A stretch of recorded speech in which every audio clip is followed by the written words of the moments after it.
সূরা আয-যারিয়াতের ৫৬ নম্বর আয়াতের মধ্যে, ওয়ামা খালাকতুল জিন্না ওয়াল ইনসা ইল্লা লিয়াবুদুন, আমি জিন এবং ইনসানকে সৃষ্টি করেছি কেবলমাত্র শুধুমাত্র আমার ইবাদত করার জন্য। আল্লাহ সুবহানাহু ওয়া তাআলার ইবাদতই হচ্ছে মূলত আল্লাহ রাব্বুল আলামিনের বান্দাদের জন্য করণীয় কাজ। এর পাশাপাশি এই পৃথিবীতে দুনিয়াতে অনেকগুলো কাজ আছে। আমরা যে শুধু ইবাদত করি তা নয়। আপনারা কি শুধু ২৪ ঘন্টা ইবাদত করেন না অন্য কাজও করেন? একটু আওয়াজ করে বলেন, ২৪ ঘন্টা ইবাদত করেন কে কে? একেবারেই ২৪ ঘন্টা ইবাদত করেন না। এর মধ্যে অন্ততপক্ষে ৬ থেকে ৭ ঘন্টা, ৮ ঘন্টা, ৯ ঘন্টা পর্যন্ত বেশিরভাগ আমরা ঘুমিয়ে থাকি, ঠিক না? তাহলে আমরা ২৪ ঘন্টা ইবাদত করছি না, ২৪ ঘন্টা আমরা ইবাদত করছি না। ঠিক এই দুনিয়ার যে কাজগুলো আছে সেই কাজগুলোর অন্যতম একটি কাজ হচ্ছে সেটা হলো এই মানুষ জীবন যাপনের জন্য, মানুষের জীবন যাপনের একটা শৃঙ্খলার প্রয়োজন আছে। সেই শৃঙ্খলা থেকেই মূলত ইসলামী রাষ্ট্র ব্যবস্থা এবং ইসলামী রাষ্ট্রের ধারণা এসেছে। আমাকে বলা হয়েছে ইসলামী রাষ্ট্র ব্যবস্থার উপর কিছু কথা আলোচনা করার জন্য। আমার এখানে যে নোট আছে, আমি 15টি পয়েন্ট আপনাদের জন্য নোট করে নিয়ে এসেছি, কিন্তু এই কথাগুলো অনেক লোড বেশি, ভারী বেশি। এখন আপনারা সেই আসর থেকে আরম্ভ করে এই পর্যন্ত অনেক কথা শুনেছেন। আরও যদি ভারী কথা বলি আপনাদেরকে, আমার মনে হয় আপনাদের জন্য কঠিন হয়ে যাবে মনে হচ্ছে আমার। এখন আপনারা যদি মনে করেন যে না, আপনি কথা বলার দরকার নেই, যা বলেছেন যা শুনেছি যথেষ্ট, আমরা চলে যাব, তাহলে আমি ছেড়ে দিব। কি মনে করেন, আমি কি কথা বলবো কি বলবো না? আপনারা কি মনে করেন? হ্যাঁ, কারণ আপনারা মনে করছেন যে রাষ্ট্রের ক্ষমতা এসে যাচ্ছে, তো রাষ্ট্র ব্যবস্থা নিয়ে আলোচনা করবে। বলেন, আমাদের এই যে জুলাই আগস্ট বিপ্লবের পরবর্তী এই বাংলাদেশের মানুষ, আবেগী মানুষের অবস্থান এমন হয়েছে যে প্রত্যেকেই মনে করতেছে যে হয়তো আমার টেলিফোন আসবে কিছুক্ষণ পরে, উপদেষ্টা হয়ে যায় কিনা, ব্যবসা হবে, ঠিক না? এমন একজন বলতেছে যে আমি কোনোদিন এখন আর টেলিফোনের সাউন্ড মিউট করি না। আরে কেন করেন না ভাই? বলছে কোন সময় যে আমাকে টেলিফোন করে বলে যে আসেন আপনি উপদেষ্টার শপথ নেন। আবেগ তো কোনো সন্দেহ নেই, জুলাই আগস্টে যে বিপ্লব, এটা আল্লাহর পক্ষ থেকে রহমত, এটা আল্লাহর পক্ষ থেকে আমাদের উপর অনেক বড় অনুগ্রহ। এটা আমাদেরকে বিশ্বাস করতে হবে। আল্লাহ সুবহানাহু ওয়া তাআলা যদি অনুগ্রহ না করতেন তাহলে কিছু করার ছিল না, কিছু করতে পারি নাই বা পারবেন না, পারে নেই। কিন্তু মেহেরবানি করেছেন তিনি, আমাদের উপর অনুগ্রহ করেছেন, আমাদেরকে সুযোগ করে দিয়েছেন। কিন্তু এই অবস্থায় কিছু আবেগী লোক আছে, আবার কিছু লোক আছে যাদের ব্রেন মাথায় নয়, হাঁটুতে ব্রেন যাদের, এরকম লোকও আছে। দুই প্রকারের মানুষ আছে। কয় প্রকারের মানুষ বললাম? দুই প্রকারের মানুষ। কয় প্রকার? দুই প্রকার। কিছু আছে অনেক আবেগী লোক, আবার কিছু আছে যাদের ব্রেন মাথায় নয়, ব্রেনটা হাঁটুতে। যারা এই রাজনৈতিক পলিটিক্যাল এই বিশাল যে বিষয়গুলো আছে এগুলো সম্পর্কে যারা জ্ঞান রাখে না, তারা ঠিক রাত্রে স্বাভাবিক নিয়ম অনুযায়ী কথা ছিল সাদা কালো স্বপ্ন দেখবে, এখন রঙিন স্বপ্ন দেখতেছে। এটা আরেকটা গলত। এই রঙিন স্বপ্নে কিছুই আসবে না। আমি নিজেই মুসলিম হিসেবে কতটুকু নিজেকে পরিচয় দিতে পারছি, একজন মুসলিম হিসেবে আমার নিজের দায়িত্ব, একজন মুসলিম নারী হিসেবে একজন নারীর দায়িত্ব তিনি কতটুকু পালন করতে সক্ষম হচ্ছেন। তিনি যে আমরা যে এত স্বপ্ন দেখতেছি, কি স্বপ্নে দেখতেছি? আপনারা কি মনে করেন না এই উম্মার উপর যখন আযাব আসে, এই উম্মার উপর যখন আল্লাহ সুবহানাহু ওয়া তাআলা কোন জালিমকে মুসাল্লাত করে দেন, কোন জালিমকে আল্লাহ রাব্বুল আলামিন আরোপিত করে দেন, চেপিয়ে দেন, বসিয়ে দেন, তখন কি এটা আমাদের অপরাধের জন্য নয়? কি বলেন? আমাদের অপরাধের জন্যই। এটা অন্যদের অপরাধের জন্য নয়। এটা যারা বুঝতে পারেন নাই তারা ভুল বুঝেছেন। সুতরাং আমাদের কিছু সংশোধনের বিষয়ও আছে। এগুলো আপনাদের লোড নিতে হবে। এখন কথাগুলো যেগুলো বলবো এগুলো খুবই ইম্পর্টেন্ট বিষয়, এবং প্রত্যেকটি কথাই আমি আজকে স্পষ্ট করে বলে দিব। প্রত্যেকটি কথাই এগুলো আজকের যে রাত্রের মধ্যে যেভাবে বলছি, সকালবেলায় সূর্য উদিত হলে যেভাবে এভাবে হয়তো দেখতে পাবেন। কারণ হচ্ছে এগুলো ইসলামের মৌলিক চিন্তাধারা থেকে যে কথাগুলো এসেছে সেগুলো।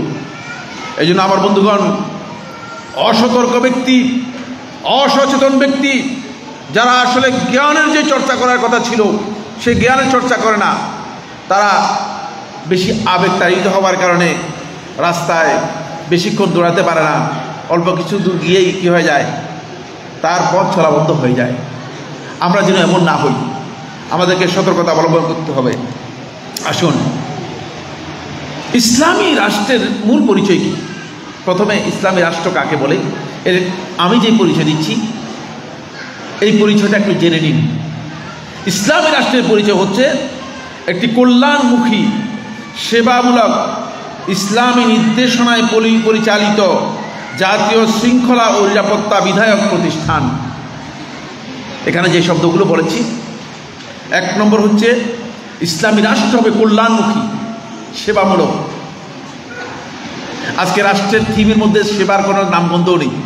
রাষ্ট্র হচ্ছে জনগণ থেকে টাকা নিতে পারলে রাষ্ট্র নিজেরা কুক্ষিগত করার চেষ্টা করে, ঠিক কিনা? সেবামূলক রাষ্ট্রের চিন্তা নেই, কল্যাণমুখিতার চিন্তা নেই। ইসলামী নির্দেশনার উপর পরিচালিত হতে হবে। এখন ইসলামী নির্দেশনার উপর রাষ্ট্র পরিচালিত হচ্ছে কিনা? হচ্ছে। বরং রাষ্ট্রের যে দিক নির্দেশনাগুলো আছে, রাষ্ট্রের গঠনতন্ত্রের মধ্যে, রাষ্ট্রের সংবিধানের মধ্যেই ধর্মনিরপেক্ষতা, সমাজতন্ত্র, আরো হাবজাব কতগুলো বস্তা বজা মানুষের মানবরচিত মতবাদ যা আছে সবগুলো কি করা হয়েছে, ইনক্লুড করা হয়েছে। নাউজুবিল্লাহ। এটা ইসলামী রাষ্ট্রের সংজ্ঞা নয়। কিন্তু আমরা এখানে বসবাস করি, করতে হবে, আমাদের কোনো উপায়ও নেই। তার কারণ হচ্ছে আমরা নিজেদেরকে মুসলিম পরিচয় দিচ্ছি, কিন্তু ইসলামের জন্য আমার প্রচেষ্টা নেই। যে প্রচেষ্টা থাকা দরকার ইসলামের জন্য, যে প্রচেষ্টা নেই।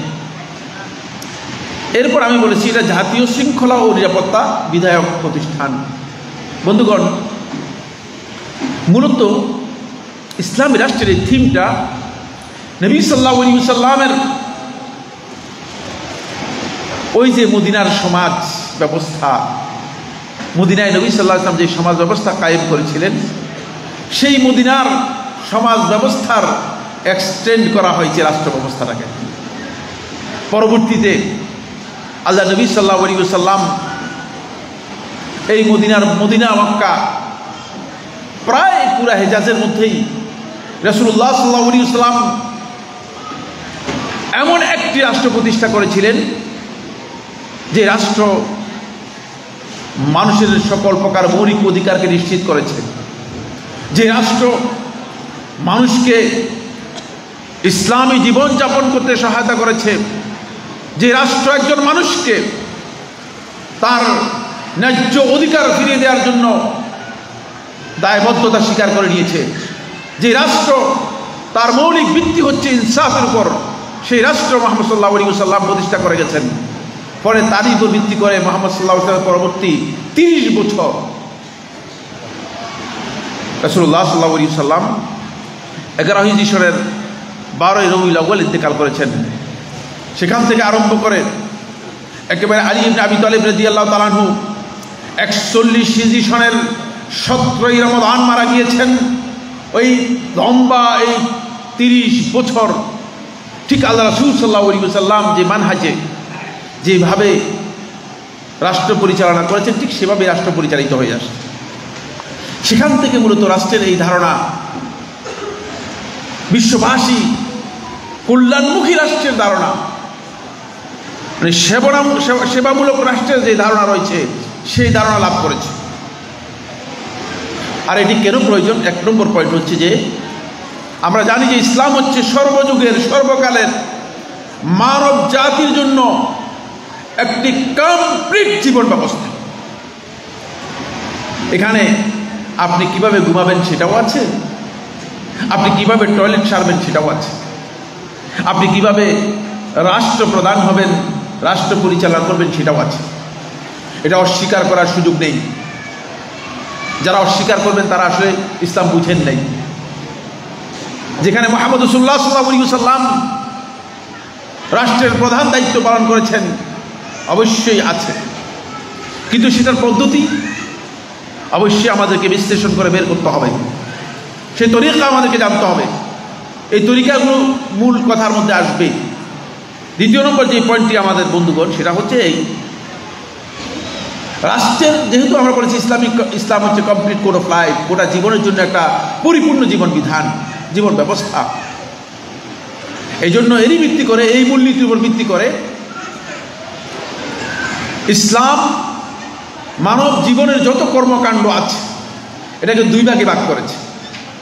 এটা ফকিগণ ভাগ করেছেন এবং এই ভাগটাই যথার্থ। একটি হচ্ছে ইবাদত আর একটি হচ্ছে মুআমালাত। ইবাদতগুলো মানুষ একমাত্র আল্লাহর সন্তুষ্টির জন্য করবে, দুনিয়ার কোনো কিছুর জন্য নয়। আর মুআমালাতগুলো ব্যক্তি পালন করবে তার ব্যক্তিগত স্বার্থের কারণে। আপনি বাজারে গিয়ে বাজার করেন, কোনো জিনিস বিক্রি করেন অথবা কিনে আনেন, এটা আপনার ব্যক্তিগত স্বার্থের সাথে জড়িত। মুআমালাত যেগুলো আছে, এই মুআমালাতগুলো মানুষের জাগতিক ও জৈবিক যে প্রয়োজন রয়েছে এই প্রয়োজনের জন্য, কিন্তু এই ইবাদতগুলো সবগুলো একমাত্র আল্লাহর সন্তুষ্টির জন্য হতো। যতক্ষণ পর্যন্ত মানুষ এটা না বুঝবে, ইবাদত এবং মুআমালাতকে একসাথে করে ফেলবে, ততক্ষণ পর্যন্ত রাষ্ট্রের যে কনসেপ্ট রয়েছে সেই কনসেপ্ট তাদের কাছে স্পষ্ট হবে না। আমার বন্ধুগণ, আমি বলেছি যে আল্লাহ সুবহানাহু ওয়া তাআলা বলেছেন যে মানুষকে আল্লাহ তাআলা যেই উদ্দেশ্যে সৃষ্টি করেছেন সেটা হচ্ছে ইবাদতের জন্য। তাহলে মুআমালাতটা এখানে মুখ্য নয়। এখান থেকে আপনি খুবই স্পষ্ট একটি ধারণা নিতে পারবেন, খুবই স্বচ্ছ ধারণা নিতে পারবেন। এখানে মুআমালাত আপনার উদ্দেশ্য নয়, ইবাদত হচ্ছে একমাত্র আল্লাহ তাআলার পক্ষ থেকে আল্লাহর বান্দাদের কাছে একমাত্র উদ্দেশ্য। যদি মুআমালাত উদ্দেশ্য না হয় তাহলে মুআমালাত কি কারণে? মুআমালাতের কারণ হচ্ছে আপনার নিড, প্রয়োজন। অবশ্যই আপনাকে মুআমালাত করতে হবে। যেমন আমার আলুর প্রয়োজন, আমার চালের প্রয়োজন, আমার গোশতের প্রয়োজন, অবশ্যই আমাকে বাজার থেকে কিনতে হবে। মুআমালাত হচ্ছে আমার প্রয়োজনের সাথে জড়িত, কিন্তু ইবাদত আমার প্রয়োজনের সাথে জড়িত নয়। ইবাদত হচ্ছে আল্লাহ তাআলার সন্তুষ্টির জন্য। আল্লাহ রাব্বুল আলামিন আমাদেরকে বাউন্ড করেছেন, যদি বান্দা হতে হয়, যদি বান্দা থাকতে হয়, তাহলে আমার ইবাদত করতে হবে, তাহলে আমার ইবাদত করতে হবে। আর যদি ইবাদত না করেন বান্দা থাকবেন? আপনার কি বান্দা থাকবেন? কিন্তু মুআমালাতের ক্ষেত্রে যদি আপনি আলু না কিনে, যদি বাজার থেকে আপনাকে বাড়ি থেকে হয়তো আপনার ওয়াইফ বলে দিয়েছে আলু নিয়ে আসবেন, আলু না কিনে যদি পটল নিয়ে আসেন, তাহলে কি বাড়িতে আসলে মারবে? হ্যাঁ, মারবে না। বলতে না, আজকে আলু ভালো লাগে না, পটল নিয়ে আসছে। মুআমালাতটা হচ্ছে মুখ্য বিষয় নয়। মুআমালাত আপনার প্রয়োজনের সাথে জড়িত বিষয়। এই কনসেপ্ট কি আপনাদের কাছে স্পষ্ট হয়েছে কিনা? কার কাছে স্পষ্ট নেই? জি, যেভাবে বলেছেন আমার মনে হয় যেন স্পষ্ট হয় নাই। আসলে স্পষ্ট হয়েছে কিনা? একেবারে স্পষ্ট হতে হবে। কারণ হলো, আপনি যদি এটা না বুঝেন তাহলে পরের কথাগুলো আমার মোটেও বুঝবেন না, পরের কথাগুলো আরো কঠিন। আমাকে এটা আগে নিশ্চিত হতে হবে যে মুআমালাত আমার মূল উদ্দেশ্য নয়। আল্লাহ রাব্বুল আলামিন বান্দাদেরকে সৃষ্টি করেছেন মুআমালাতের জন্য নয়। মুআমালাত তাদের প্রয়োজন, এই জন্য তারা করবে। সেই মুআমালাতের একটা দিক হচ্ছে মূলত রাষ্ট্র ব্যবস্থা। এটা ব্যবস্থা হচ্ছে মুআমালাতের একটা দিক। আসুন এবার আসি দ্বিতীয় পয়েন্টের পরে 3 নম্বর পয়েন্টে যাচ্ছি। 3 নম্বর পয়েন্ট যেটা, সেটা হলো এই বন্ধুগণ, ইসলামী রাষ্ট্র এটা কোনো থিওক্রেটিক বা পুরোহিততান্ত্রিক রাষ্ট্র হবে না। অনেকে মনে করছেন যে মোল্লা মৌলবীরা গিয়ে মানে ইসলামী রাষ্ট্র কোনো পুরোহিত বিষয় না,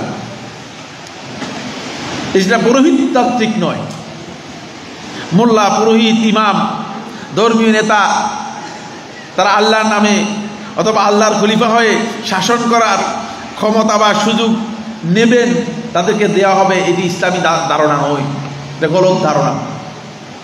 আপনি বলবেন যে কি বলছেন? হ্যাঁ, এটাই গলত ধারণা। কারণ আল্লাহ সুবহানাহু ওয়া তাআলা এই ক্ষমতা আল্লাহ রাব্বুল আলামিন নিজেই কি করে নিয়ন্ত্রণ করেন? কুলিল্লাহুম্মা মালিকাল মুলক তুতিল মুলকা মান তাশা ওয়া তানজিউল মুলকা মিম্মান তাশা। আপনি যাকে চান মালিকানা দেন, যাকে চান তাকে রাজত্ব দেন, আর যাকে চান না তার কাছ থেকে ছিনিয়ে নেন। এটা আপনাকে বিশ্বাস করতে হবে। এখানে কি আপনাদের এই ব্যাপারে কোনো সন্দেহ আছে? কারো সংশয় আছে? খবরদার, তাহলে আপনি ভুল বুঝবেন, আপনি আল্লাহ সম্পর্কে আপনার ধারণা গলদ হয়ে যাবে। এই জায়গায় আপনাকে অবশ্যই থামতে হবে। যতক্ষণ পর্যন্ত আপনার ওই ক্ষমতার জন্য আল্লাহ তাআলা যেটা চান, আল্লাহ রাব্বুল আলামিন যে মার্কআপ করে দিয়েছেন, সেই মার্কআপ যতক্ষণ পর্যন্ত আপনি পূর্ণ করতে না পারবেন, আপনাকে আল্লাহ তাআলা ক্ষমতা দেবেন না। আল্লাহর উপর জোর করে, মানে আমরা বাংলাদেশের মানুষরা মিছিল করে আল্লাহকে বলে যে আল্লাহ ক্ষমতা দেন, ঠিক কিনা? বাংলাদেশ তো মিছিলের জাত। সেদিন আমাদের এক শেখ আসছেন রিয়াদ থেকে, এই 3 দিন বা 4 দিন আগে, তার সাথে বসলাম। বললেন তোমাদের এই জাতিতেও মিছিলের জাতি, কোথায় কোথায় মিছিল। মানে বের হলাম, দেখি যে এখানেও মিছিল, ওখানেও মিছিল, মিছিল ছাড়া কোনো জায়গায়। আমাদের অভ্যাস হয়ে গিয়েছে, আমাদের আবেগ বেশি, আমাদের রাজনৈতিক উস্কানি দিলেই আমরা মিছিলে বের হয়ে যাই। কিন্তু আমাদের বিবেক আমরা কম খাটাই। বিবেকটাকে, আমাদের বিবেককে খাটাতে হবে। বন্ধুগণ, এখানে আপনাকে খেয়াল রাখতে হবে যে আল্লাহ সুবহানাহু ওয়া তাআলা যাকে মনে করবেন তাকে আল্লাহ তাআলা ক্ষমতা দেবেন। আল্লাহ রাব্বুল আলামিনকে প্রশ্ন করার অধিকার কারো আছে? হ্যাঁ, প্রশ্ন করতে পারবেন? কোন অধিকার নেই। কিন্তু আপনি আল্লাহ তাআলার কাছে বলতে পারেন যে আল্লাহ, আপনি মেহেরবানি করে আমাদের উপর অনুগ্রহ করুন, আমাদের উপর এমন ব্যক্তিকে আপনি আমাদের ক্ষমতায় বসান যে আমাদের উপর জুলুম করবে না, যে আমাদের উপর দয়া করবে। এমন ব্যক্তিকে আমাদের উপর ক্ষমতা বসান যে আমাদের হক নষ্ট করবে না। আল্লাহুম্মা লা তুসাল্লিত আলাইনা মান লা ইয়াখাফুকা। হে আল্লাহ, আমাদের উপর এমন ব্যক্তিকে আপনি কর্তৃত্ব দেবেন না, এমন ব্যক্তিকে ক্ষমতা দেবেন না যে আপনাকে ভয় করে না। এগুলো আপনি বলতে পারবেন, এগুলো বলার আপনার অধিকার আছে, এগুলো আল্লাহ তার কাছে চাইতে পারেন। কিন্তু আল্লাহকে বাউন্ড করতে পারেন না, বাধ্য করতে পারেন না যে আল্লাহ এটাই দিবেন। একটা কনসেপ্ট এখানে কাজ করছে, সেটা হলো এই, অনেকে মনে করে থাকেন যে এটা মনে হচ্ছে থিওক্রেটিক, অর্থাৎ পুরোহিততন্ত্রের মতো। ফলে শিয়া রাফিজি সম্প্রদায়, তাদের ইসলামী ধারণা হচ্ছে এই, শিয়া রাফিজিদের বিশ্বাসে ইসলামের রাষ্ট্র ব্যবস্থাকে রাজতান্ত্রিক ও পুরোহিততান্ত্রিক বলে দাবি করা হয়েছে। তারা বিশ্বাস করেন যে ইসলামের রাষ্ট্রীয় নেতৃত্ব বা রাষ্ট্র ক্ষমতা আলী রাদিয়াল্লাহু আনহু বংশধরদের মধ্যে হতে হবে। এটা হলো শিয়া রাফিজিদের ধারণা। এটা শুনেন, খুব গুরুত্বপূর্ণ বিষয়। আর রাষ্ট্রীয় নেতা বা ইমাম আল্লাহর খলিফা হিসেবে বিশেষ জ্ঞান, ক্ষমতা ও অধিকার সংরক্ষণ করেন। ফলে রাষ্ট্রীয় বিষয়ে তার মতামতই চূড়ান্ত। তার অনুপস্থিতি বা অদৃশ্য থাকার অবস্থায় ফকিগণ তার প্রতিনিধিত্ব করবেন। এটা হলো শিয়াদের আকীদা। আমাদের আকীদার সাথে কোনো মিল নেই। আমরা মনে করে থাকি যে আল্লাহ রাব্বুল আলামিন আল্লাহর বান্দাদের মধ্য থেকে যে কোনো ব্যক্তিকেই আল্লাহ তাআলা পছন্দ করলে তাকে ক্ষমতা দিতে পারেন। আমরা এর জন্য আল্লাহ তাআলার কাছে দরখাস্ত করব। এটা আমাদের মুআমালাতের বিষয়, এটা মুখ্য বিষয় নয়। ফলে এই কারণেই এর জন্য আপনি অনেক বেশি আপনাকে ইফোর্ট দেওয়ার দরকার নেই, অনেক বেশি শক্তি দেওয়ার দরকার নেই। এখন একটা স্লোগান বের হচ্ছে, সেটা হলো এই, মানে আমরা অনেকেই ধারণা করতেছি যে রাষ্ট্রীয় ক্ষমতা দখল করতে পারলেই সব কিছু চেঞ্জ হয়ে যাবে, আপনি সব ইসলাম করে ফেলবেন। এটা গলত। কারণ মুসলিম না হলে লোকগুলোকে জোর করে মুসলিম বানাতে পারবেন? যদি জোর করে নামাজ পড়ান তাহলে লোকেরা নামাজ পড়বে, উজু করবে না, ঠিক কিনা? নামাজ হবে কিনা এদের? কোনো ব্যক্তিকে আপনি জোর করে কোনো ইবাদত করতে পারেন না। এই জন্য আল্লাহ তাআলা স্পষ্ট করে বলে দিয়েছেন, লা ইকরাহা ফিদ্দীন। জোর করে আপনি তাকে ইবাদতের জন্য বাধ্য করতে পারেন না। আপনি বলবেন যে আপনি নামাজ পড়তেই হবে, অথচ সেই নামাজ পড়বে না। এটা ইসলামের বিধান। আপনি জোর করে তাকে ইবাদত পালন করতে পারেন না। ফলে এই জায়গায় আপনি বিপদের মধ্যে পড়ে যাবেন।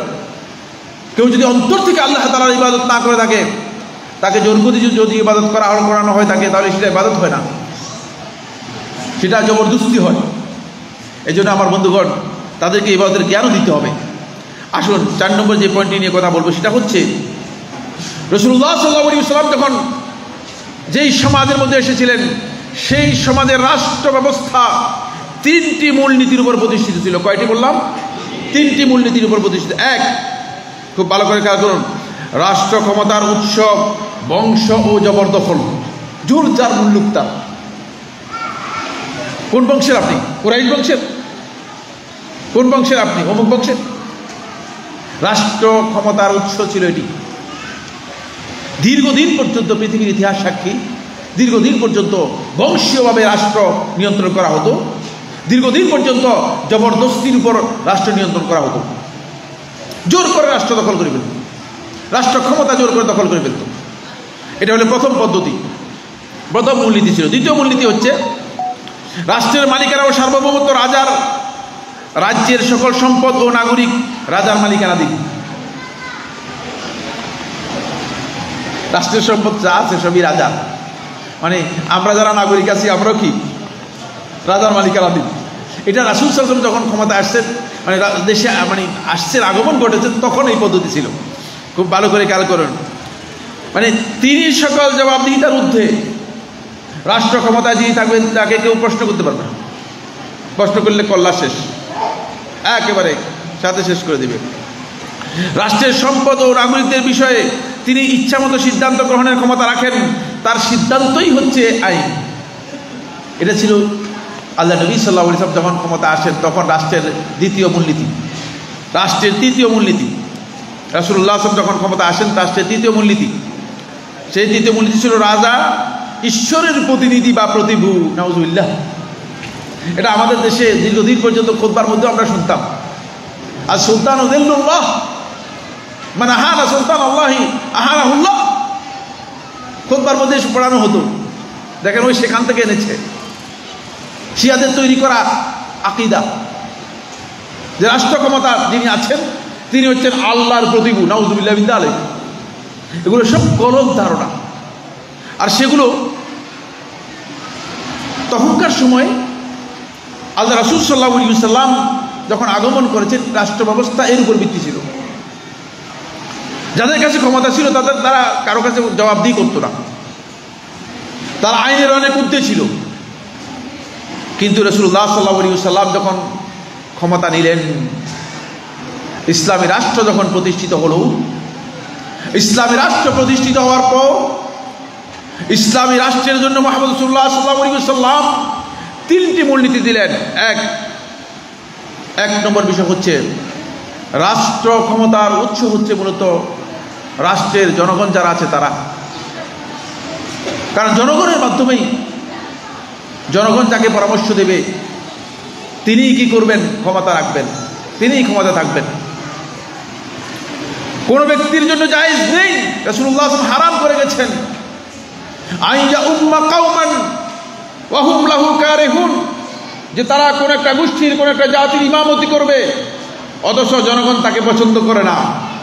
আরে মসজিদের ইমামতি যদি আপনার জন্য নাজায়েজ হয়, তাহলে দেশের ইমামতি জায়েজ হবে কিনা প্রশ্নই আসে। খুব ভালো করে বুঝুন, আল্লাহ রাসূল সাল্লাল্লাহু আলাইহি ওয়াসাল্লাম বলেছেন যে কোন ব্যক্তি যদি ইমানদার হয়ে থাকে, তার জন্য বৈধ নয় সে মসজিদে ইমামতি করবে, অথচ জনগণ তাকে বলবে ভাই আপনার ইমামতিতে আমরা নামাজ পড়বো না, তাহলে সে ইমামতি করতে পারবে না, সালাত হবে না। রাসূল সাল্লাল্লাহু আলাইহি ওয়াসাল্লাম বলেছেন এই হাদিসের মধ্যে, সালাসাতুন, এই হাদিসের প্রথম লফজ হচ্ছে এই সালাসাতুন লা তুরফাউ সালাতুহুম ফাওকা রাসিহিম শিবরা।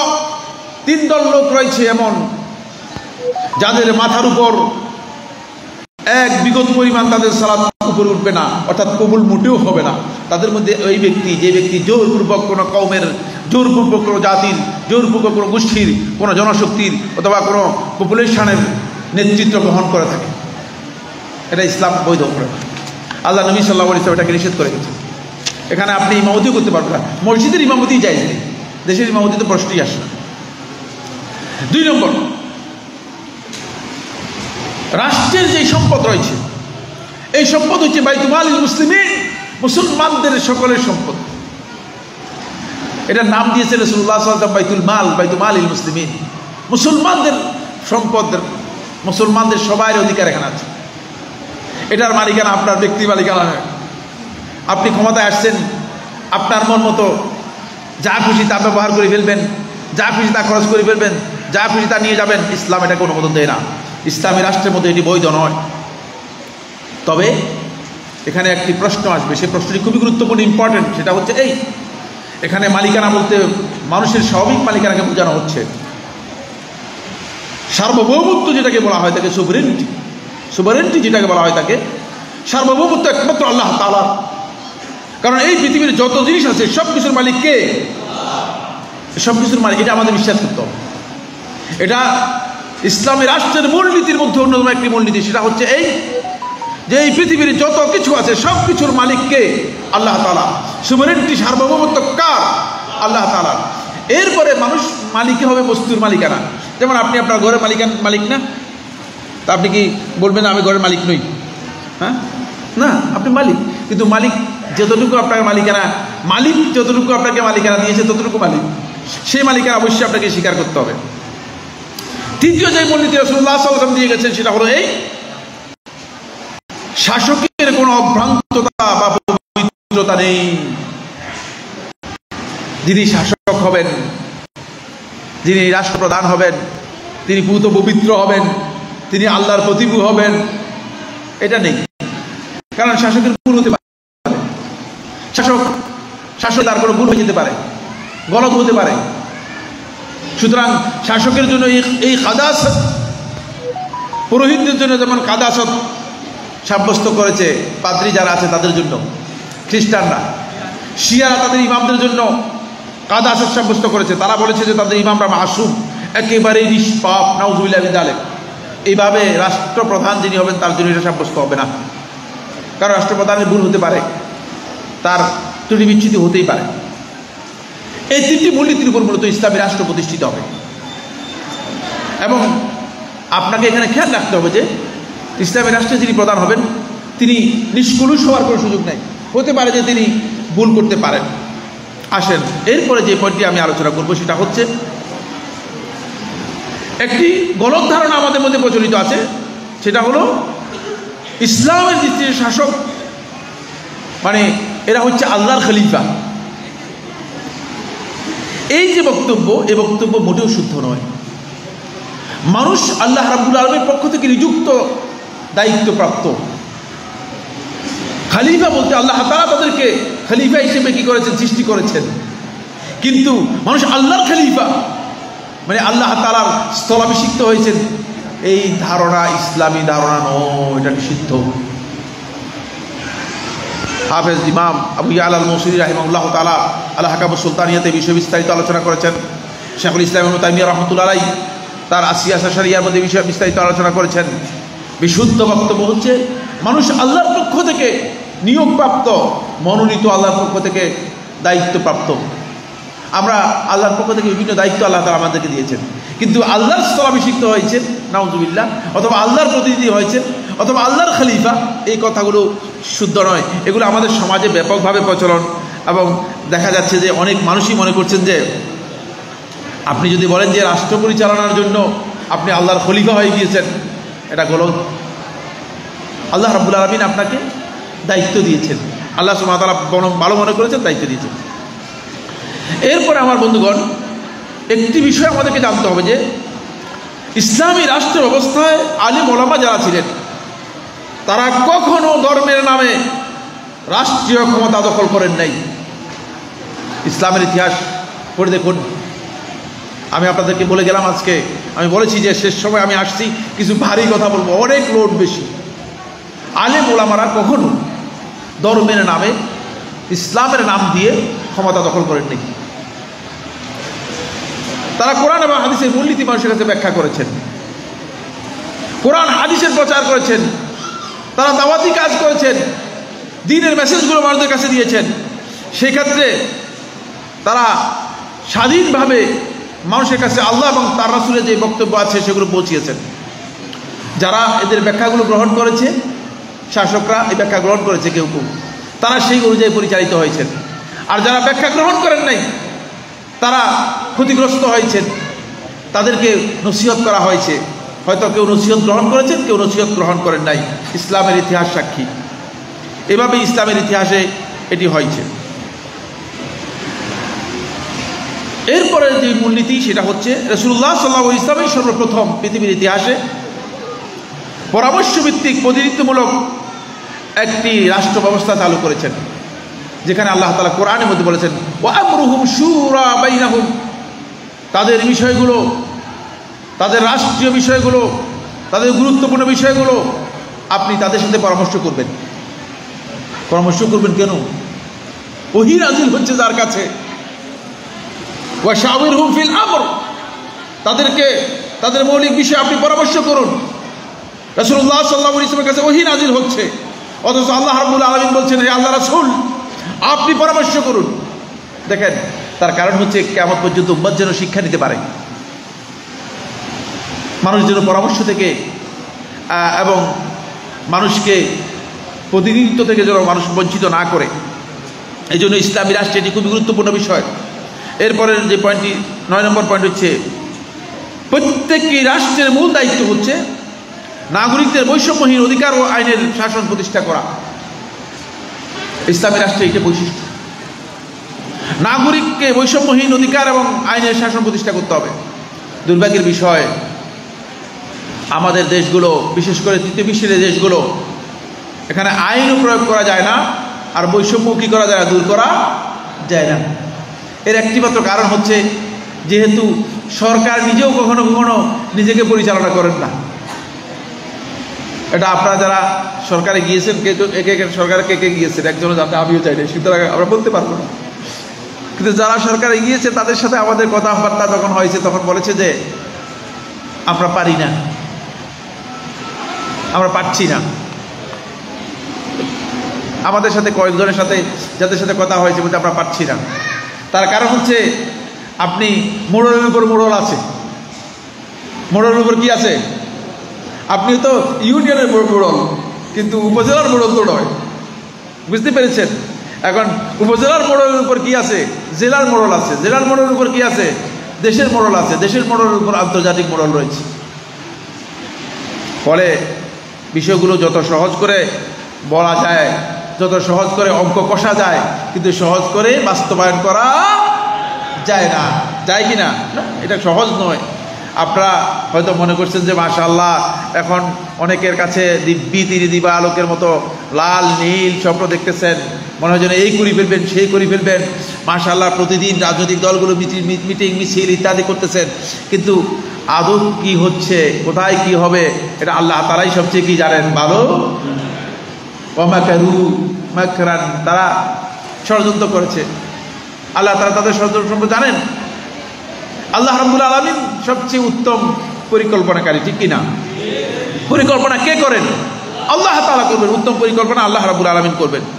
এরপরে আসেন আমার বন্ধুগণ, ইসলামী রাষ্ট্রের জন্য সবচেয়ে গুরুত্বপূর্ণ দিক হচ্ছে সেটা হলো ইসলামী রাষ্ট্রে আইন থাকতে হবে, বিচার ব্যবস্থা থাকতে হবে।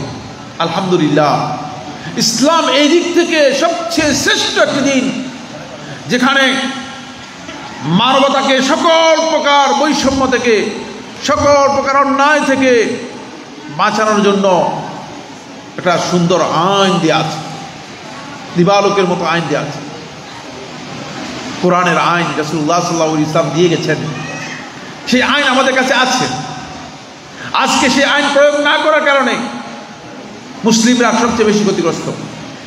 এরপরে ইসলামী বিচার ব্যবস্থা রয়েছে, যে বিচার ব্যবস্থা আল্লাহ রাসূল সাল্লাল্লাহু আলাইহি ওয়াসাল্লামের সময় থেকে এর পরিপূর্ণতা লাভ করেছিল ওমর ইবনে খাত্তাব রাদিয়াল্লাহু আনহুর সময়। এই তো এত সুন্দর পরিপূর্ণ বিচার ব্যবস্থা, আজকের যারা বিচারক রয়েছেন তাদেরকে আমরা স্পষ্ট করে বলবো, আপনারা হয়তো মনে করেছেন যে ব্রিটিশ ল পড়ে আর ব্রিটিশ বিচার ব্যবস্থা নিয়ে মনে করছেন যে এটাই হচ্ছে বিচার ব্যবস্থা। একটু ইসলামের কাছে আসুন, একটু আলেমদের কাছে আসুন, বিচার ব্যবস্থার জ্ঞান আপনারা নিতে পারবেন, যে বিচার ব্যবস্থা সম্পর্কে আপনারা জানেন না। আজকে দুর্ভাগ্যের বিষয়, আলেমদের সেখানে কোনো এক্সচেঞ্জই নেই, সেখানে যাওয়ারই সুযোগ নেই। তার কারণ হচ্ছে বিচার ব্যবস্থা পুরোটাই একটা সিন্ডিকেটের মতো দখল করে আছে, বিচার ব্যবস্থা সিন্ডিকেটের মতো দখল করে আছে। মনে হয় যেন আর বিচারিক জ্ঞান কারো নেই। না, আমাদের সবচেয়ে দুর্ভাগ্যের বিষয় হচ্ছে এই যে আমরা ইসলামকে আসলে সেভাবে পালন করতে পারি নাই। আমার বন্ধুগণ, আল্লাহ সুবহানাহু ওয়া তাআলা কোরআনে কারীমের সূরা আন-নূরের ৫৫ নম্বর আয়াতের মধ্যে ইসলামী রাষ্ট্রের মূল কথাগুলো বলে দিয়েছেন। ইসলামী রাষ্ট্রের মূল বিষয়গুলো আল্লাহ তাআলা দিয়েছেন। সূরা আন-নূরের ৫৫ নম্বর আয়াতের মধ্যে আল্লাহ তাআলা বলেন, ওয়াল্লাহুল্লাযীনা আমানু মিনকুম, আল্লাহ রাব্বুল আলামিন তোমাদের মধ্যে যারা ঈমানদার, ঈমান এনেছে তাদেরকে ওয়াদা করেছেন, ওয়া আমিলুস সালিহাত, এবং যারা নেক আমল করবে, লা ইস্তাখলিফান্নাহুম ফিল আরদ, আল্লাহ তাআলা পৃথিবীতে তাদেরকে আল্লাহ রাব্বুল আলামিন কর্তৃত্ব দেবেন। সুবহানাল্লাহ। আল্লাহ তাআলা ওয়াদা করেছেন। আল্লাহ তাআলা ওয়াদা করলে ওয়াদা খেলাফ করেন কিনা? আল্লাহ তাআলা ওয়াদা খেলাফ করেন? তো আমাদেরকে ওয়াদা করেছেন, আমাদেরকে কি দিবেন? কর্তৃত্ব দেবেন পৃথিবীতে। কিন্তু শর্ত হচ্ছে ঈমান পোক্ত হতে হবে এবং আমলে সালেহ থাকতে হবে। এই দুটি শর্তে আল্লাহ রাব্বুল আলামিন আমাদেরকে কর্তৃত্ব দিবেন। এই দুটি শর্ত যদি আমাদের মধ্যে না থাকে তাহলে আমরা কর্তৃত্ব পাবো না। কামা ইস্তাখলাফাল্লাযীনা মিন ক্বাবলিহিম, যাতে করে যেমনিভাবে আল্লাহ তাআলা তাদের পূর্ববর্তীদেরকে, তাদের আগের লোকদেরকে আল্লাহ রাব্বুল আলামিন কর্তৃত্ব দিয়েছিলেন। এরপরে আল্লাহ তাআলা বলতেছেন যে আল্লাহ সুবহানাহু ওয়া তাআলা ওয়ালা ইউমাক্কিনান্না লাহুম দীনাহুমুল্লাযী তাদা লাহুম, আল্লাহ রাব্বুল আলামিন তাদের দ্বীনকে, যেটা আল্লাহ তাআলা তাদের জন্য সন্তুষ্ট চিত্তে মনোনীত করেছেন, সেই দ্বীনকে তাদের জন্য পরিপূর্ণভাবে বাস্তবায়ন করার ক্ষমতা দেবেন। এটা হচ্ছে যখন আপনাকে ক্ষমতা দিবেন তখন। এবং ওয়ালা ইউবাদদিলান্নাহুম মিন বা'দি খাউফিহিম আমনা, নিরাপত্তা দেবেন। কিন্তু আল্লাহ তাআলা সাথে বলে যে লা ইয়াবুদুনানি লা ইউশরিকুনা বি শাইআ, তারা আমার একমাত্র ইবাদত করবে, আমার সাথে শরীক করতে পারবে না, তাহলেই তারা এই মর্যাদাটুকু পাবে। এখান থেকে একটি বিষয় আমি আপনাদের এই দৃষ্টি আকর্ষণ করবো, সেটা হচ্ছে এটা কি আল্লাহ তাআলা দিবেন বলছেন, না আমাদেরকে বলছে আল্লাহ তাআলা আমাদেরকে বলছে আমরা নিব? কোনটা বলছেন? আমরা কি এটা নিতে পারবো কিনা? নিতে পারবো না। দিবেন হাতে, কার হাতে? এটা কি আপনারা এই আয়াত থেকে বুঝতে পেরেছেন? এটা আল্লাহ তাআলার ওয়াদা, আল্লাহ রাব্বুল আলামিনের হাতে। তাহলে আল্লাহ তাআলার হাতের এই জিনিসটুকু আমাদেরকে নিতে হলে আমাদের কাজ কি করতে হবে? তৈরি করতে হবে, আমাদের কাজ থাকতে হবে, আমাদের ঈমান পরিপূর্ণ হতে হবে, আমাদের আমলে সালেহ হতে হবে, তাহলে আমরা এই কাজটুকু পাবো। এবং ইসলামী রাষ্ট্রের অন্যতম মৌলিক আরেকটি কাজ আল্লাহ সুবহানাহু ওয়া তাআলা অন্য আয়াতের মধ্যে বলেছেন, আল্লাযীনা ইন মাক্কান্নাহুম ফিল আরদ, যাদেরকে আমি পৃথিবীতে ক্ষমতা দেব, আকামুস সালাহ, তারা সালাত কায়েম করবে, ওয়া আতাউজ যাকাত, যাকাত আদায় করবে, ওয়া আমারু বিল মারুফ, ভালো কাজের নির্দেশ দিবে, ওয়া নাহাউ আনিল মুনকার, এবং খারাপ কাজ থেকে মানুষদেরকে বারণ করবে, নিষেধ করবে। এটা হচ্ছে যখন রাষ্ট্রের ক্ষমতা আসবে তখন তাদের দায়িত্ব কি হবে রাষ্ট্রের, সেই কথাটি আল্লাহ রাব্বুল আলামিন বলে দিয়েছেন। আমার বন্ধুগণ, এরপরে আমি যে বিষয়টি আলোচনা করব সেটা হচ্ছে এই সমকালীন সময়ে অনেকগুলো ভুল চেতনা আমাদের মধ্যে কাজ করছে। এর অন্যতম দুইটি ভুল আলোচনা করে আমার আলোচনা শেষ করে দেব এবং আরেকটি কথা বলবো আপনাদের। আমার আলোচনার সময় কতটুকু আমি জানি না, সময় প্রায় সময় শেষ হয়ে গেছে। একটি হচ্ছে একদম লোকের ধারণা হচ্ছে যে গণতান্ত্রিক প্রক্রিয়ায় ইসলাম প্রতিষ্ঠা করবে, ইকামতে দ্বীন করবে, রাষ্ট্র প্রতিষ্ঠা করবে, ইসলামী রাষ্ট্র প্রতিষ্ঠা করবে। আমি আপনাদেরকে স্পষ্ট করে বলে দিচ্ছি, গণতান্ত্রিক প্রক্রিয়ায় রাষ্ট্র ক্ষমতা দখল করা গেলেও সম্পূর্ণরূপে ইসলাম প্রতিষ্ঠা সম্ভব নয়। রাষ্ট্র ক্ষমতায় আপনি যেতে পারবেন কিন্তু ইসলাম প্রতিষ্ঠা করতে পারবেন না। এই জন্য গণতান্ত্রিক প্রক্রিয়াটা ইসলামী প্রক্রিয়া নয়। কারণ হচ্ছে আপনি যদি গণতান্ত্রিক প্রক্রিয়া যান তাহলে আপনি হয়তো 40% ভোট পেয়ে আপনি কি হলেন, সরকার গঠন করলেন। তাহলে আপনার বিরুদ্ধে কতজন লোক আছে? কতজন? আপনাকে অঙ্ক বুঝেন না? আমার বক্তব্য বুঝতে পারতেছেন তো না? যদি 40% লোক পেয়ে, ভোট পেয়ে আপনি ক্ষমতায় যান, ক্ষমতা দখল করলেন, কিন্তু 60% লোক আপনার বিরুদ্ধে থাকার কারণে আপনি কি ইসলাম তাদের উপর কমপ্লাই করতে পারবেন? ইসলাম তাদের উপর আপনি চাপিয়ে দিতে পারবেন? এরা বলবেন আমরা চাই না। তাহলে আপনাকে অবশ্যই চিন্তা পরিবর্তন করতে হবে। ক্ষমতা দখল করতে পারবেন গণতান্ত্রিক প্রক্রিয়ায়, কিন্তু গণতান্ত্রিক প্রক্রিয়া ইসলাম পরিপূর্ণ প্রতিষ্ঠা হবে না। এই জন্য বন্ধুগণ, ইসলামের মূল নীতি হচ্ছে দুটি।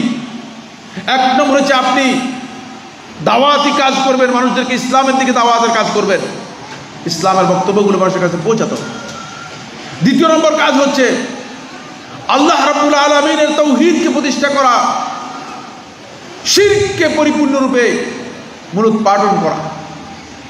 এই দায়িত্ব যদি আপনি পালন করেন, আল্লাহ রাব্বুল আলামিন ওয়াদা দিচ্ছেন, ইন তানসুরুল্লাহ ইয়ানসুরকুম, যদি তোমরা আল্লাহকে সাহায্য করো আল্লাহ তাআলা তোমাদেরকে সাহায্য করবে, আপনি সাহায্য পাবেন।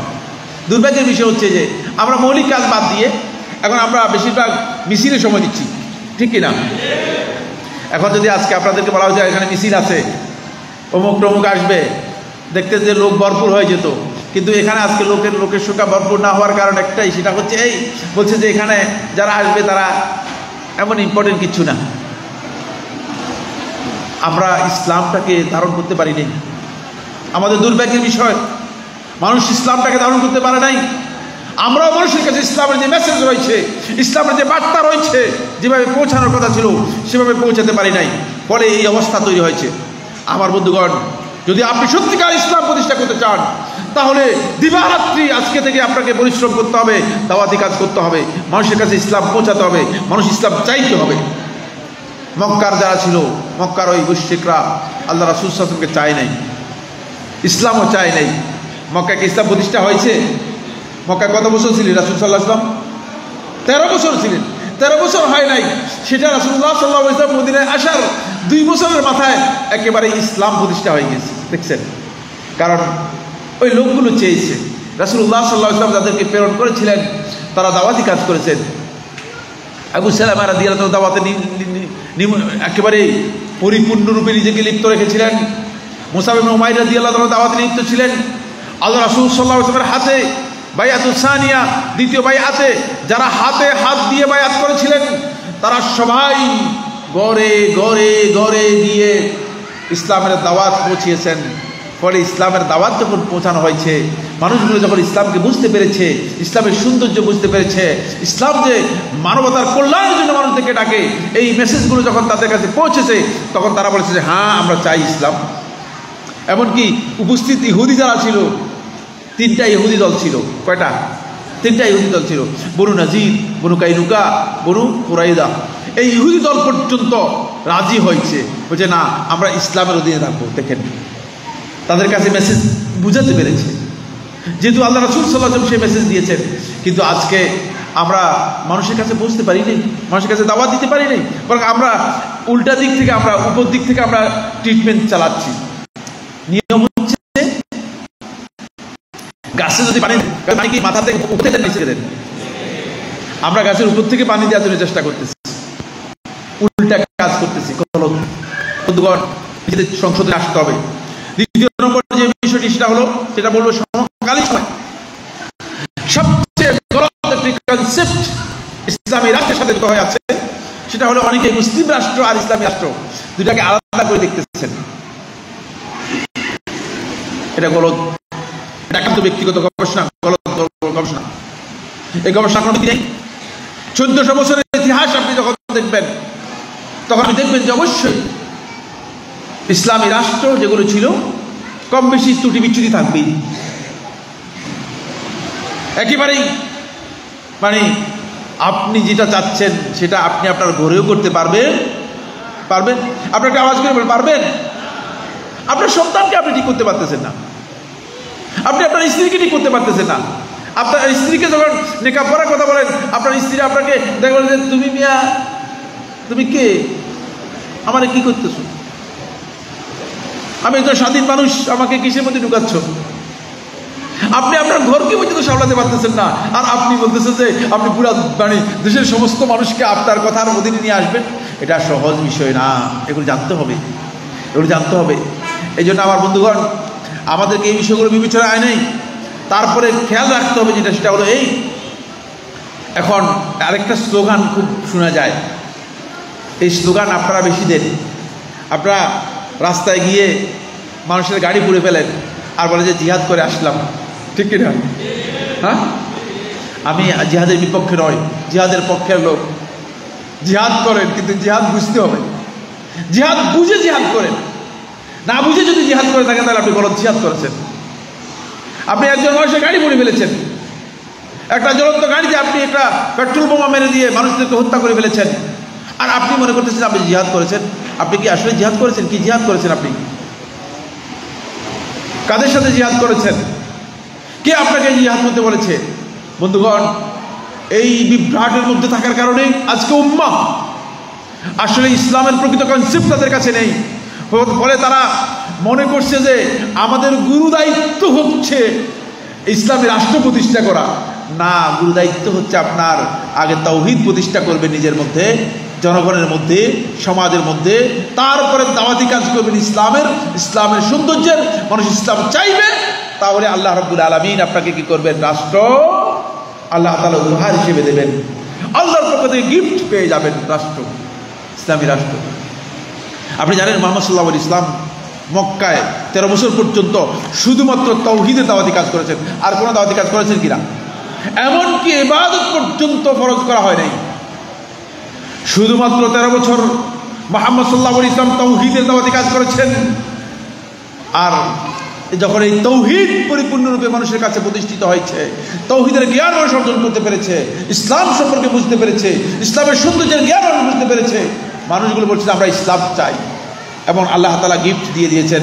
মুহাম্মদ সাল্লাল্লাহু আলাইহি ওয়াসাল্লাম গেলেন 1 বছর, দ্বিতীয় বছর 16 মাসের মাথায় ইসলামী রাষ্ট্র প্রতিষ্ঠা হয়ে গেল।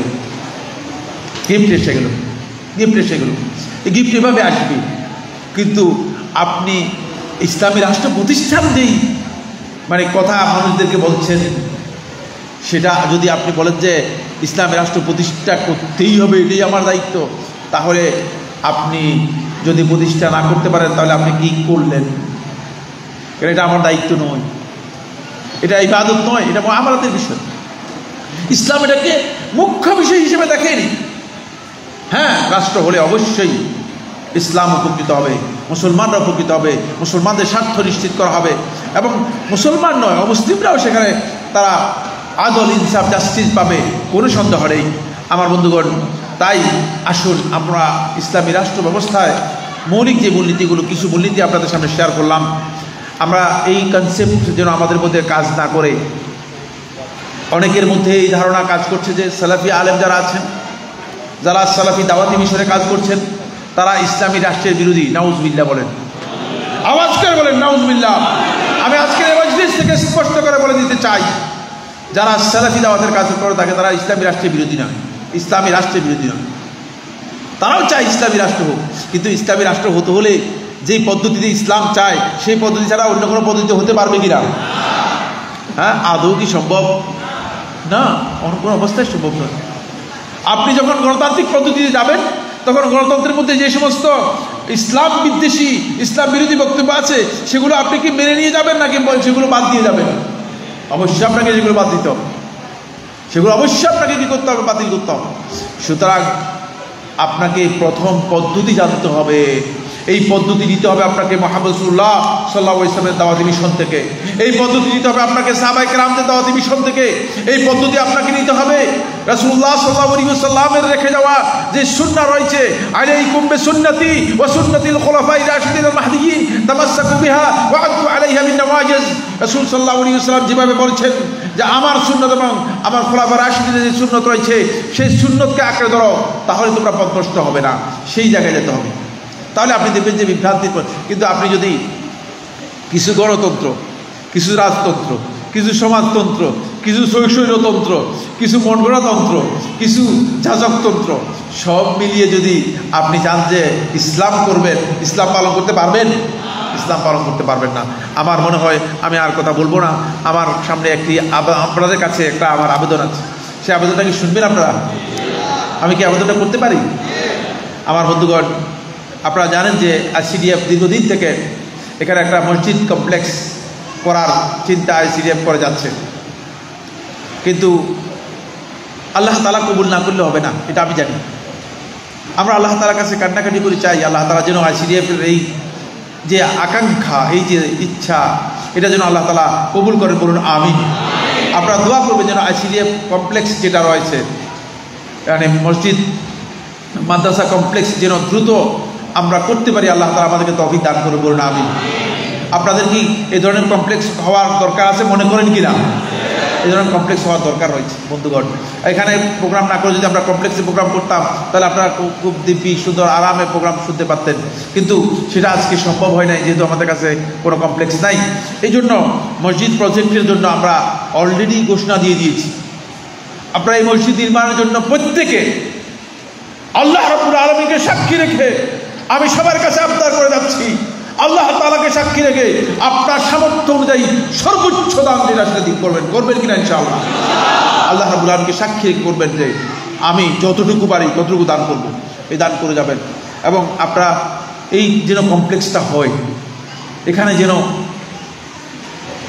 নির্ভেজাল সহি আকীদার যে দাওয়াত রয়েছে, যেটা সত্যিকার মানহাজুল সালাফদের মানহাজের যে দাওয়াত রয়েছে, সেই দাওয়াত যদি এখানে প্রতিষ্ঠা করা যায়, এই জন্য আপনারা সর্বোচ্চ চেষ্টা করবেন ইনশাআল্লাহ তাআলা। করবেন তো ইনশাআল্লাহ? এই জন্য আমি আপনাদের কাছে দাবি রাখছি, আপনারা ইনশাআল্লাহ তাআলা আপনাদেরকে একটা ডেমো দেওয়া আছে, সেখানে আপনারা আপনাদের নাম লিখিয়ে যাবেন এবং আপনারা দান এখন দিতে হবে বাধ্যতামূলক নয়, প্রয়োজনে অন্য সময় দেন আপনারা লিখিয়ে যেতে পারবেন। আর শেষ আবদার হচ্ছে এই প্রত্যেকটা মজলিস বরকতের মজলিস, এখানে কোরআন হাদিসের কথা আলোচনা করা হয়েছে, আল্লাহ রাব্বুল আলামিনের রহমত এখানে নাজিল হয়। যদি আপনি এই মজলিসের মধ্যে কিছু না বুঝেন তাহলে কি আপনি এই মজলিস থেকে হতভাগা হিসেবে যাবেন? রাসূল সাল্লাল্লাহু আলাইহি ওয়াসাল্লাম বলেছেন, লা ইয়াশকা জালিসুহুম, তাদের সাথে যারা বসবে তারা যদি কিছু নাও বুঝে, যদি কিছু অর্জন করতে নাও পারে, তাদের সাথী যে হবে সে কোনোদিন হতভাগা হবে না। সুতরাং কেউ এখানে হতভাগা হবেন না, যেহেতু রহমতের জায়গা, বরকত আল্লাহ রাব্বুল আলামিন নাজিল করে থাকেন। রাসূলুল্লাহ সাল্লাল্লাহু আলাইহি ওয়াসাল্লাম বলেছেন যে আল্লাহর পক্ষ থেকে তাদের উপর রহমত নাজিল হয় এবং রহমত দিয়ে তাদেরকে আচ্ছাদিত করে দেন। সুতরাং এই মজলিস বরকতের মজলিসের জন্য আমরা একটা মজলিসি বৈঠকের জন্য যে দান, কারণ এখানে অনেক খরচ হয়েছে, খরচের জন্য একটা দান রয়েছে। আমি আইসিডিএফের ভাইদেরকে বলবো আপনারা মেহরবানি করে যাবেন সবাই। মানে এখন সবচেয়ে বড় ভূমিকা পালন করবে শয়তান লাআনাতুল্লাহি আলাইহি, বুঝলেন না? বলবে যে বড় ভাই কালেকশন করার জন্য আসছে, আল্লাহর কসম আমি কালেকশন করার জন্য আসি নেই, কালেকশন করার জন্য আসিও নেই। কিন্তু এখানে আমার দাবি মনে করতেছি যে আপনাদের কাছে যে অবশ্যই সবাই যার পকেটে যতটুকু সম্ভব একজন বাদ যাবেন না। 1 টাকা হলে 1 টাকা দিবেন, 1 টাকার নোট না থাকলে মানে 8 আনা নোট থাকলে 8 আনা নোট দিয়ে যাবেন। সবাই আইসিডিএফের আজকের এই বৈঠকের খরচের জন্য, আজকের এই আয়োজনের খরচের জন্য সবাই দান করে যাবেন। বোনদের মধ্যেও আপনারা একটা বক্স পাঠিয়ে দেন, সবাই দান করবেন। আল্লাহ রাব্বুল আলামিন যেন আমাদের কাউকে এই দান থেকে মাহরুম না করেন। আল্লাহ সুবহানাহু ওয়া তাআলা আমাদের সবাইকে তৌফিক দান করুন। আমি আপনাদের সবাইকে অনেক অনেক ধন্যবাদ জানাচ্ছি যে আপনারা আলহামদুলিল্লাহ রাত্রের সেই 9:40 হয়ে গিয়েছে, অনেক লম্বা সময় আপনারা আমাদের এই প্রোগ্রামে অংশগ্রহণ করেছেন, অনেক দূর দূরান্ত থেকে এসেছেন। আল্লাহ রাব্বুল আলামিনের কাছে আমরা দোয়া করি আল্লাহ তাআলা যে সমস্ত ভাইরা আজকের এই সম্মেলনে আজকের এই কনফারেন্সে অংশগ্রহণ করেছেন আপনি তাদের উপর রহমত নাজিল করুন। আল্লাহ রাব্বুল আলামিন আপনি তাদের সবাইকে দ্বীনের উপর ইস্তেকামত দান করুন। রাব্বুল আলামিন মেহেরবানি করে তাদের সবাইকে যেন এই পৃথিবীতে থেকে যখন চলে যাবে, যেদিন বিদায় নিয়ে যাবে, বিদায়ের সময় যেন তারা কালেমাতুত তাওহীদ লা ইলাহা ইল্লাল্লাহ বলে যেতে পারে, সেই তৌফিক তাদেরকে দান করুন। রাব্বুল আলামিন আমাদের সবাইকে দ্বীনের উপর অবিচল থাকার তৌফিক দান করুন, আমাদের সবাইকে দ্বীনের জ্ঞান দান করুন। আল্লাহ রাব্বুল আলামিন আমাদের মধ্যে যারা অসুস্থ আছেন, বিপদগ্রস্ত আছেন, ঋণগ্রস্ত আছেন, সমস্যা সংকটগ্রস্ত আছেন, তাদের সবাইকে আল্লাহ রাব্বুল আলামিন এই সমস্যা সংকট থেকে আল্লাহ রাব্বুল আলামিন সবাইকে আফিয়ত দান করুন। আল্লাহ সুবহানাহু ওয়া তাআলা আইসিএফকে কবুল ও মঞ্জুর করুন। আমার বন্ধুগণ, আইসিএফের ভাইরা অনেক কষ্ট করেছেন এই আয়োজনের জন্য।